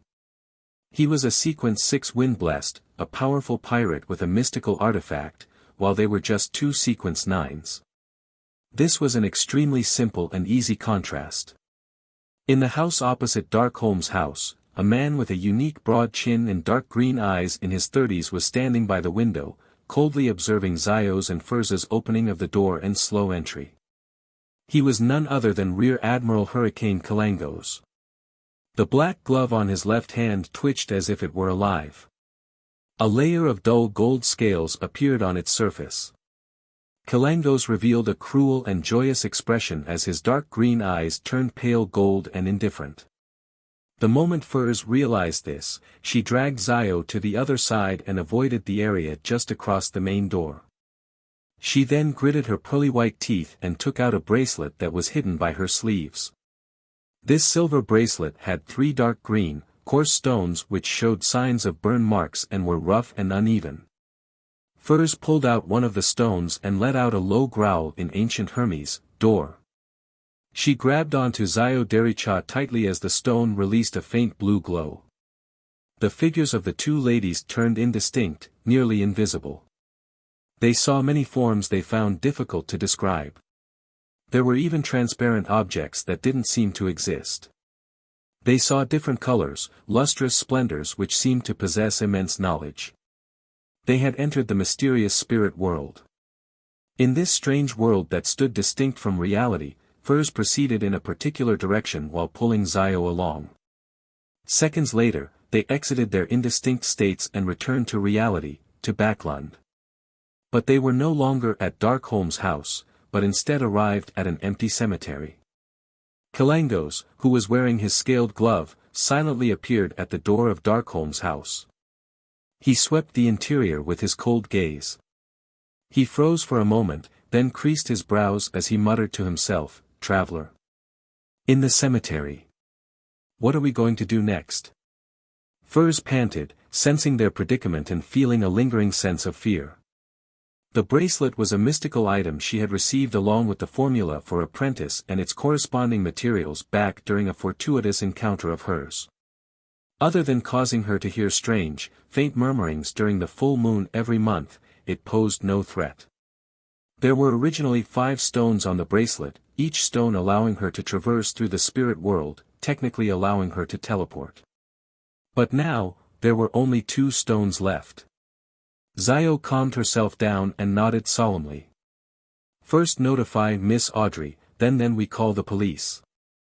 Chapter 178 The subsequent ideas, call the police.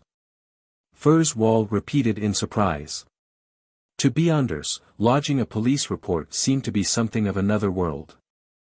Zio paced back and forth as she tugged her coarse blonde hair.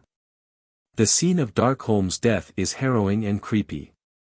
As long as the police aren't blind, they would definitely pass the case on to the mandated punishers, the Nighthawks, the machinery hive mind, or the special department of the military. When that happens, we can leak some more information and let them know that the murderer is Kalangos. At that point, the entire city will be chasing after him. Our goal is only to look for Kalangos, not to capture him. With the help of so many Beyonders, things would become much simpler and safer. Once Kalangos panics and makes a mistake, it would be our chance to claim our bounty. I'm referring to the discovery of his whereabouts. Zio laughed dryly and looked at the appalled Furs. Do you think that the only way I know to deal with problems is by charging into them head first? The difference between us and Kalangos is as vast as the Desi Bay. Furs nodded slowly and said, your understanding of yourself is absolutely right. You've done too many things of a similar nature. Hence, the losses that you've suffered is sufficient for you to advance to Sequence 8. Luckily, you're still rational enough regarding this matter. Zio lowered her head to look at her bayonet. She thought for a moment and said, I have to be honest. I clearly sensed the approach of death earlier. Kalangos was no doubt nearby. That was an aura evil enough to destroy us at any time. That triggered an instinctual response in me. Furs wore her silver bracelet that had 2 stones left and thought seriously. I agree with your idea. Let's inform Miss Audrey first and lodge the police report after. Yes, regardless if it was Darkholm or his underlings who found Kalangos' traces, we could continue to investigate with that approach and find out Kalangos' activity range and the location of his residence. Zio creased her slim blonde eyebrows and said, but Kalangos would definitely not remain in the same place. Even as one of the 7 pirate admirals, even if he had the assistance of a mystical artifact, Kalangos had to be extremely careful in Backland. Even Nast, the king of the 5 seas, had once encountered disaster here and was nearly caught. No, what I meant was, to surmise or confirm the purpose of Kalangos' visit to Backland based on the clues. Once we know what he's trying to do, no matter how he disguises himself or what tricks he pulls, he'll be exposed to us in the end. Then, our mission would be accomplished, Furs explained in detail. 2 years of novel writing experience tells me that things would become simple once we grasp the crux of the matter. Zio looked at her best friend in shock. She couldn't believe the woman had just made such a logical statement. I'm different from you. I'm merely too lazy to think, while you think with your muscles. Furs pursed her lips, leaned her head sideways, and smiled. Teasing me doesn't make you smarter. Zio tried to smooth out her few strands of blonde hair that was sticking out. Alright, let's head over to Empress Burrow and tell Miss Audrey about this. Furs nodded faintly and said, so, what's our emergency contact method with Miss Audrey? Zio was momentarily put at a loss. She looked afar at the tombstone as she said, she told me that pet dog of hers we saw earlier walks herself at least 5 times a day. Well, the next walk should be after lunch. In other words, we have to loiter around suspiciously outside Count Hall's luxurious manor. The corner of Furs's lips twitched. Zio suddenly looked sideways and revealed an obsequious smile. Furs, or would you prefer to just sneak in? I don't think that would be difficult for you. It's what you're good at. A hereditary count for centuries, one of the most influential parliament members in the House of Lords, the largest shareholder of Varvat Bank, the fourth largest shareholder of Backland Bank, the special consultant of the Royal Bank of Loan, the third largest shareholder of Suchit Bank in the Intis Republic, the second largest shareholder of Constant Coal and Steel Consortium, and so on. These are the titles of Miss Audrey's father. Zio, use your brain, how could a man like that not employ any beyonders? Would he not have any prized collections? This is different from those destitute viscounts and barons. Furs replied in exasperation. I swear in the name of God, if I were to sneak in, would be discovered and caught within 5 minutes. Zio nodded continuously in agreement. Let's wait for the golden retriever then. With that said, she led the way. After she took a few steps forward, she spoke with her back facing Furs. Well, I will compensate you for your losses and the damages in the future. I'm referring to the stone, of course. Listening to that, the corner of Furs's lips lifted and she said, I was saving myself. And, Zio, you're going the wrong way. God, if you were an apprentice and ended up becoming a traveler in the future, it would be a disaster. Outside Count Hall's luxurious manor. Zio and Furs hid behind an Intis parasol tree and secretly observed their target building in silence, watching the people walking to and fro. After God knows how long, they finally saw the golden retriever come out from a hidden hole under the wall.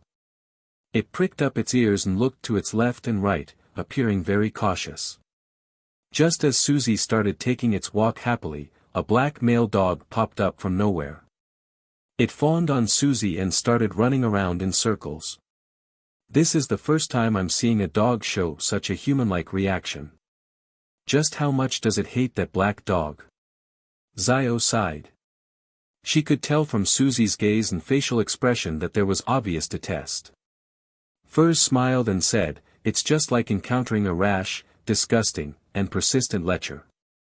Seeing Susie attempt to speed up to escape the black dog's pursuit, Zio stood up to administer justice. My ruling is for you to leave her alone.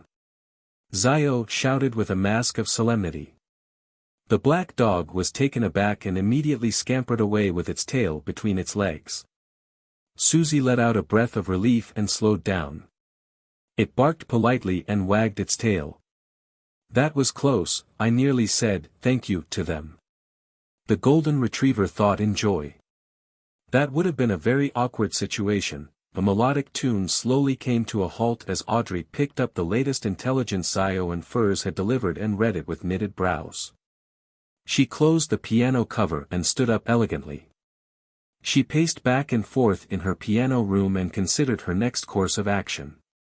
Kalangos is a very dangerous man. If Zio and Furs continued investigating, they might end up in danger. It might even expose me. Yes, I should just proceed according to their suggestion. Oh yeah, it's another 2 hours until the Tarot Club. I wonder what Mr. Fool would suggest. If he's still not interested, I'll discuss it with the hanged man carefully. Audrey gradually calmed herself down.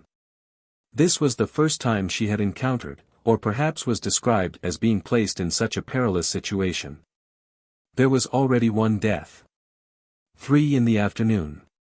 Audrey's vision recovered from a crimson and blurry state before seeing the boundless grey fog that didn't belong to reality, the lofty palace that looked like the home of a giant, the long ancient model bronze table, and the fool who was always engulfed by a thick layer of fog. Lastly, she saw the hanged man and the sun. At that moment, Audrey's tense and anxious emotions seemed to relax. She felt so safe, so calm. I'm participating in the tarot club that doesn't belong in the material world, and I'm dealing with Mr. Fool who's nearly a god. Kalangos and I are on different levels. Audrey sat in an upright position proudly.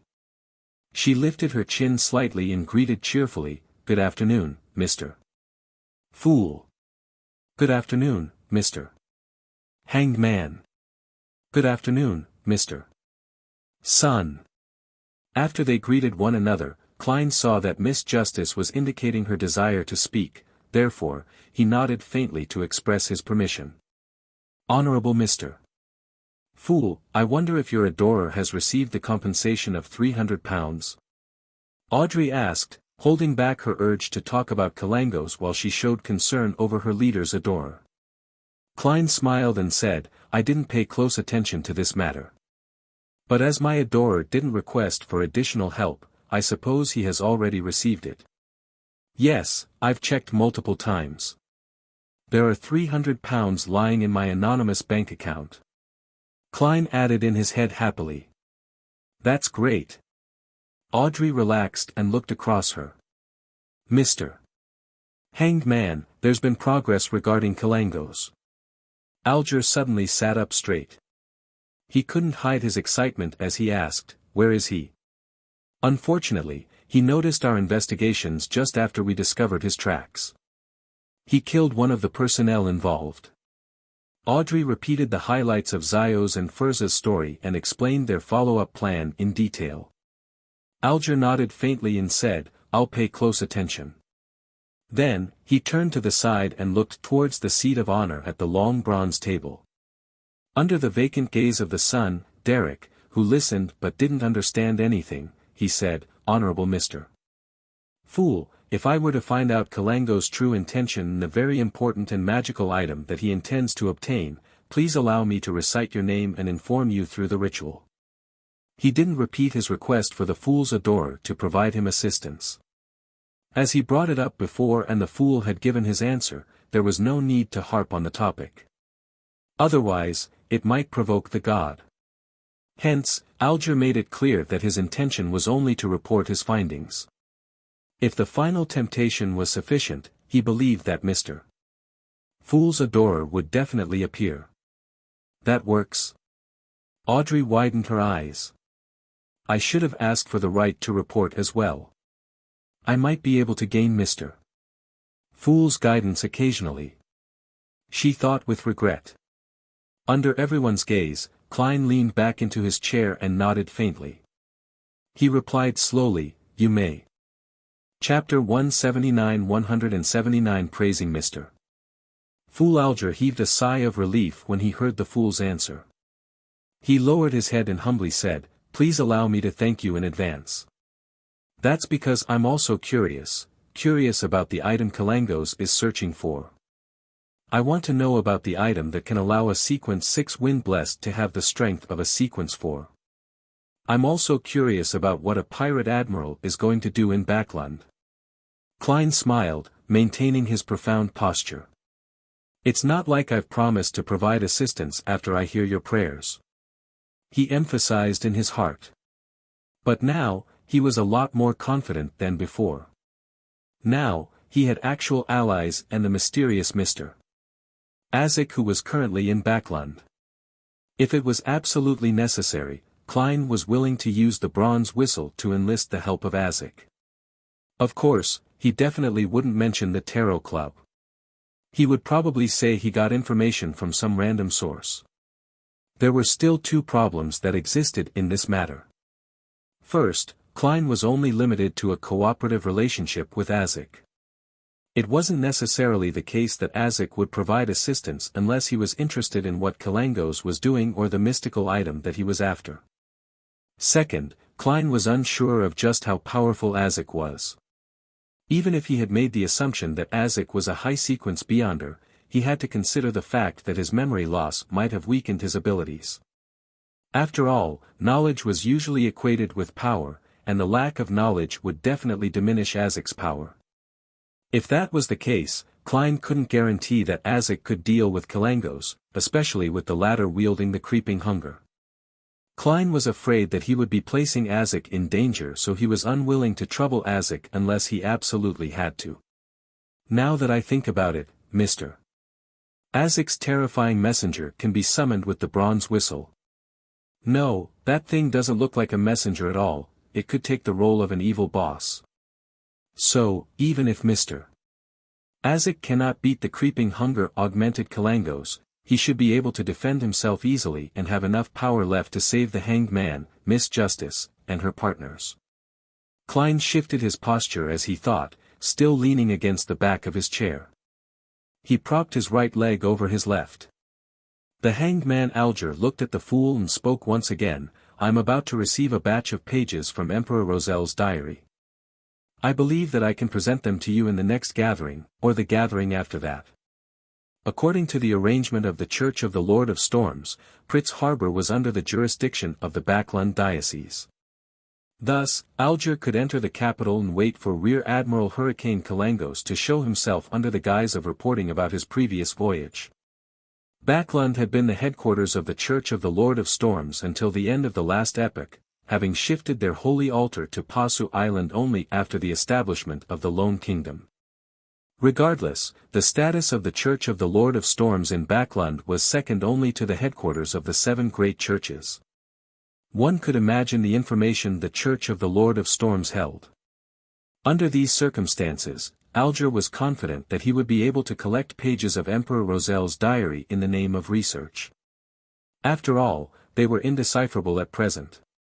Klein allowed joy to color his tone, as he said with a gentle nod, "Very good." What he was really feeling right now was a mix of joy and worry. He was happy that he could see several pages of Emperor Rosel's diary soon.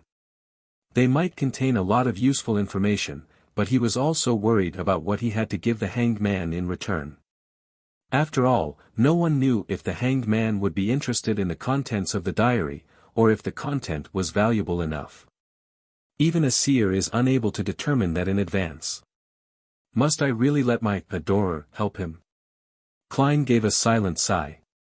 Audrey Hall hurriedly spoke up when she saw the conversation between the hanged man and the fool end. "Honorable Mr. Fool, may I recite your name and inform you using a ritual should I receive any timely and useful information?" "Timely." Look, Miss Justice's choice of words is so refined. Compared to her, you are too vulgar, the hanged man. Klein nodded slightly, saying past the fog, "You may." "Great." Audrey secretly clenched her fists. At the same time, Klein turned to look at the son, Derek Berg, who had been silently listening to their conversations. He spoke, his tone was peaceful, "The same goes for you as well." "Yes, Mr. Fool." Derek lowered his head. The majestic palace was silent for a few seconds before Audrey spoke. "I need the complete pituitary gland of a rainbow salamander. One of the main ingredients of the telepathist potion." Hanged man Alger nodded slightly as if he was contemplating. "I don't have it. To be honest, I've only seen this creature in textbooks." The son, Derek, heard the term automatically translated to him as phantom netherdrake. What kind of textbook would discuss a supernatural creature? How envious. I can only get information like that at a Beyonder gathering, through word of mouth, or through a crumpled piece of paper. There's no system in place, and my search for knowledge lacks organization. I'll find a way to trade for the son's textbook in the future. Oh, he was interested in the formula for the Bard potion. Audrey thought, a little envious. At that moment, Alger looked at the fool, then retracted his gaze. He then looked opposite him and said in thought, "I might have a way of obtaining the complete pituitary gland of the rainbow salamander."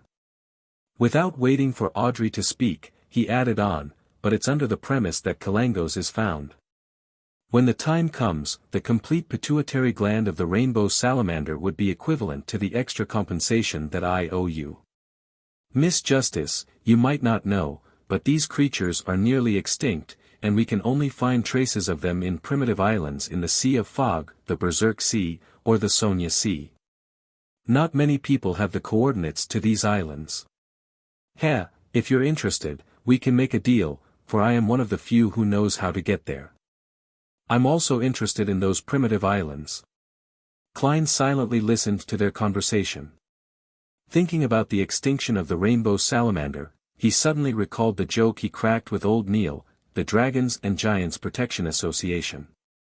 He let out a sigh in his heart. Audrey became thrilled after hearing that. She fought back her emotions as she said, I once dreamed of going on a voyage in search of these primitive islands to take in the history. My goddess, the Tarot Club is too powerful, too wonderful. To be able to recruit a member who has the coordinates of the primitive islands. Praise Mr. Fool. Audrey couldn't maintain her spectator state as a smile crept across her face. Primitive islands.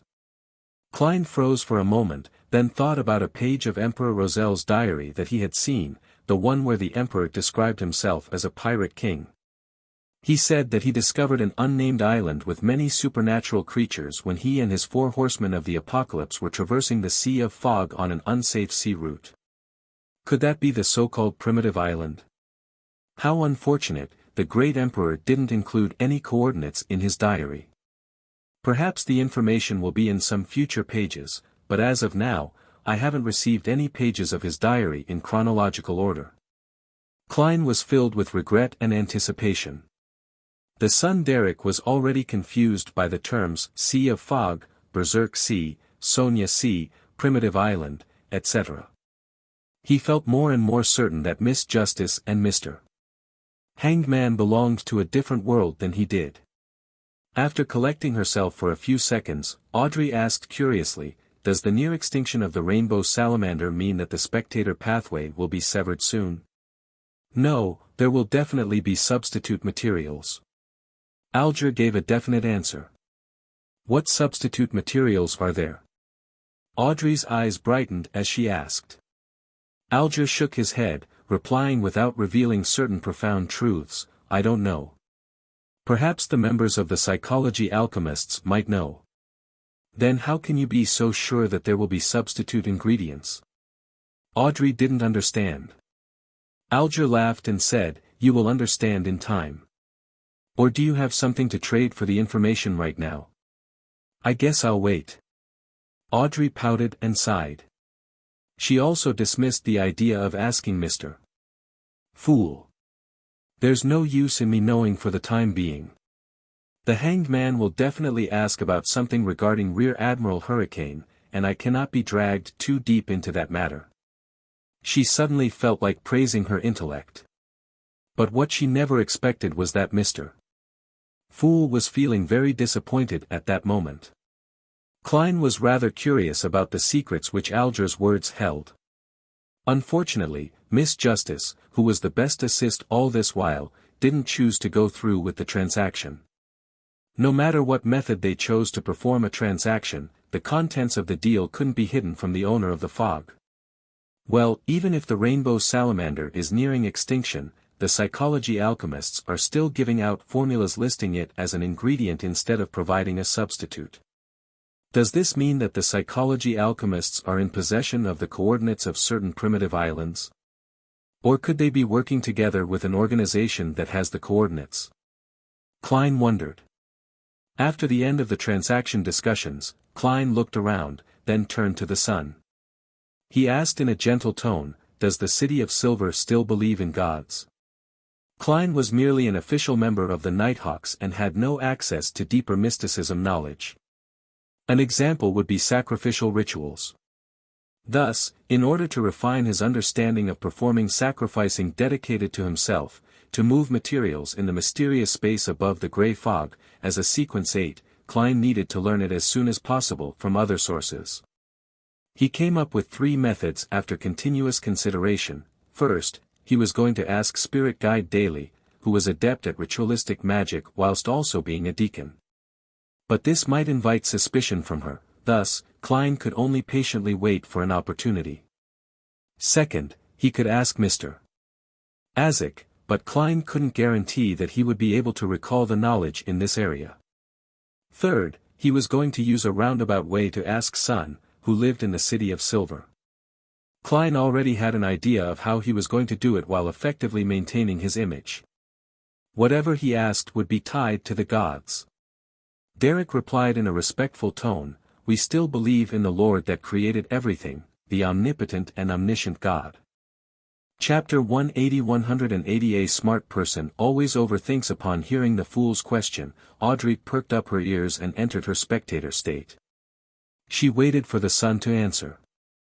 She had always been curious about where the City of Silver was and what was so special about that place, but she couldn't bring herself to ask. It touched upon his privacy after all. At that moment, Mr. Fool was asking personally. It was like finishing the first volume of an outstanding detective novel she had been reading for a long time, and she finally had the chance to buy the next volume. The Sun's answer didn't disappoint her. They didn't believe in the mainstream 7 orthodox deities, nor did they believe in death as the southern continent did. They also didn't believe in the hidden existences, evil gods or devils, primordial demonis, hidden sage, dark side of the universe, chained god, or the true creator, which the hanged man had told her before. The City of Silver is really special. They actually worship the creator himself. This is the primordial worship that Mr. Hangman described, right? The description of omnipotence is a little strange. Audrey stole a glance at the hanged man subconsciously and realized that he was nodding slightly. Klein wasn't surprised at all. He purposely chuckled and asked in reply, even though he abandoned you. Abandoned?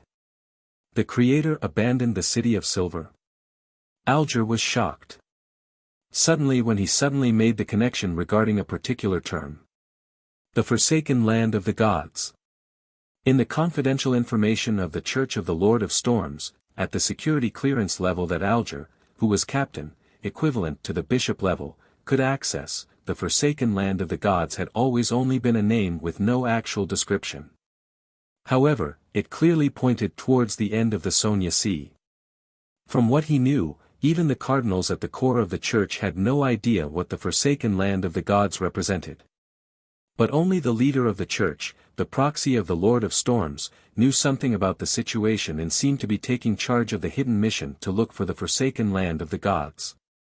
Alger had once made a bold guess when he equated the true creator's holy residence which was promoted by the Aurora Order with the Forsaken Land of the Gods. But, unfortunately, the fool hadn't confirmed his guess, so he couldn't be sure. Now, he was shocked and surprised to find that the Tarot Club member using the Sun as his code name was very likely from the Forsaken Land of the Gods. Mr. Fool knew where the Forsaken Land of the Gods was all this time, and he could pull someone from there to be a member of the gathering. This is a hidden place that the Church of the Lord of Storms has been trying to find to no avail. Alger looked at the fool who was seated in the seat of honor at the end of the ancient long bronze table in horror. He could only see that he was leaning back in his chair in silence, engulfed by the thick fog. Audrey wasn't particularly moved about it. The only time that she had heard about the Forsaken Land of the Gods was from the hanged man's question. She wasn't particularly interested, so she failed to associate it to anything from what Mr. Fool said earlier. The City of Silver has the legend about being abandoned by the Creator. Mr. Hanged Man seems to be deeply affected. What is he amazed and afraid of? Audrey nodded in puzzlement as she remembered the details of the moment. Yes, we believe that we will regain the Lord's favor in the end. Perhaps it will be on the day the sun rises again, Derek Berg answered in an uncertain tone. We were once ruled by the giant's royal family, and we worshipped the giant King Ormer. Later, we were saved by the Lord and we will never betray the Lord again. Ruled by the giant's royal family. It really is ancient. But it doesn't seem to match. Alger, who had guessed at something, suddenly recalled the description about the second epoch in the hidden chapter of the Book of Storms. The second epoch was also known as humanity's dark epoch. At the time, the sky, ocean, and land were ruled over by dragons, giants, elves, mutants, devils, phoenixes, demonic wolves, and dead spirits. But in the end, the Lord of Storms, eternal blazing sun, and the God of knowledge and wisdom led humanity into defeating the supernatural creatures and ushered in the beginning of the third epoch, the glorious era, which was later known as Cataclysm. Giant King Ormer. Klein repeated the name in silence. In various legends and myths, it was a great existence on par with the deities. Even now, there were still some places that worshipped him. Even the most famous and most expensive grape wine in the Intis Republic was named after Ormer. It was said that the giant king particularly fancied grape wine which was like blood. Considering the fact that the Church of the God of Combat is in control of the complete pathway of the warrior, which once belonged to the giants, can I assume that Ormer was the ancient god of combat? Klein guessed. He nodded deliberately but didn't think any further about it. He then asked calmly, "Do you still offer sacrifices to this omnipotent god?" "Yes, we still do. But since the day we were abandoned, we have never gotten any response." Derek's voice had a hint of unconcealed pain. Klein leaned against the back of his chair leisurely. He half closed his eyes and said, "Describe the process of your offering ritual in detail. Does Mr. Fool want to figure out the truth behind the City of Silver's abandonment? Or does he want to determine if the Creator still exists?" Alger suddenly felt a shock through his body and he quivered. Not only was he afraid, but he was also excited too. This was because he felt he was being made privy to the secrets between deities. That made him feel like he had been elevated to a whole new level. "I've been chasing after power, after strength. Didn't I do it to achieve this kind of feeling?" Alger leaned back, lifted his chin, and got carried away with his thoughts. Mr. Hangman's mental state doesn't seem to be normal. Audrey looked at him with pity.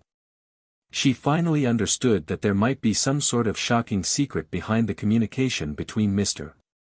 Fool and the Sun, which led to the Hanged Man's loss of composure. "After the Kalango's commission is over, I'll pay the price to get information about what Mr.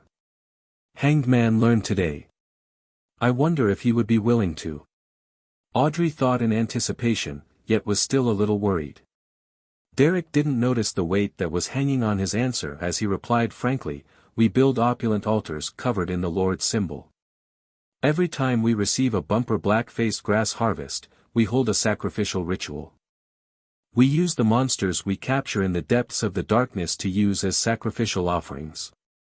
After we recite God's honorable title and the necessary prayers, we dance for him and then kill the monsters, to let their spirituality and tainted blood dye the entire altar. If we haven't caught any monsters, then we use a sinner on the lowest floor in the City of Silver prison instead. Then, we turn the very first batch of black-faced grass into food and serve it before the Lord. In the end, we sing praises in unison and end the ritual. Since I was planning to offer a sacrifice to myself, I'm not picky about time, and the altar can be as simple as possible. The most important part would be to open a channel with the aid of the monster's spirituality or the blood containing beyonder powers to complete the sacrifice offering. Of course, this is under the premise that one will receive a response." How extravagant. Klein used his mysticism knowledge to analyze every step of the sacrificial ritual in the City of Silver before finally saying, "What are the corresponding prayers? What language do you recite them in?" Derek was also looking forward to this, so as to gain hints from Mr. Fool on how to shake off the curse, so he recalled it carefully and answered, "We use Jotun, which is also our common language. The corresponding prayers are, your devoted believers pray for your attention. We pray for you to take their offerings. We pray for you to open the gates to your kingdom." Klein listened in silence and intentionally let the engulfing fog slowly swirl around him. He nodded as though deep in thought and remained silent. As for what he learned from it, he obviously wouldn't share it. Alger found it very normal. How could the secrets of a deity be revealed directly to a mortal? Derek also steeled his resolve to quickly grow in power, so that he could obtain something that could garner Mr. Fool's interest in exchange for his guidance. After some more communication, Klein ended the gathering. He watched Justice's, the Hanged Man's, and the Sun's figures vanish before him. He looked down and saw the boundless grey fog and crimson stars that seemed eternally immutable. However, after he advanced to sequence 8, he realized that he could connect even more stars. In other words, he could pull in more members. At least 2. Klein nodded indiscernibly. He wasn't in a hurry to add new members. He planned to act as he had before. He would first wait and observe. If Justice and the Hanged Man had any recommendations, he could assess them first. What I saw the last few times was when the sun was praying. There was a clear crystal ball before him, but ever since I pulled him into the world above the grey fog, that crystal ball has never appeared again. Does the prerequisite needed to pull people in through the connection of the Crimson Star have something to do with having a special item around them? Or does every Crimson Star correspond to an item in reality, which, when it's connected successfully, it would return to the world above the grey fog? I wonder if Miss Justice and Mr. Hanged Man were the same.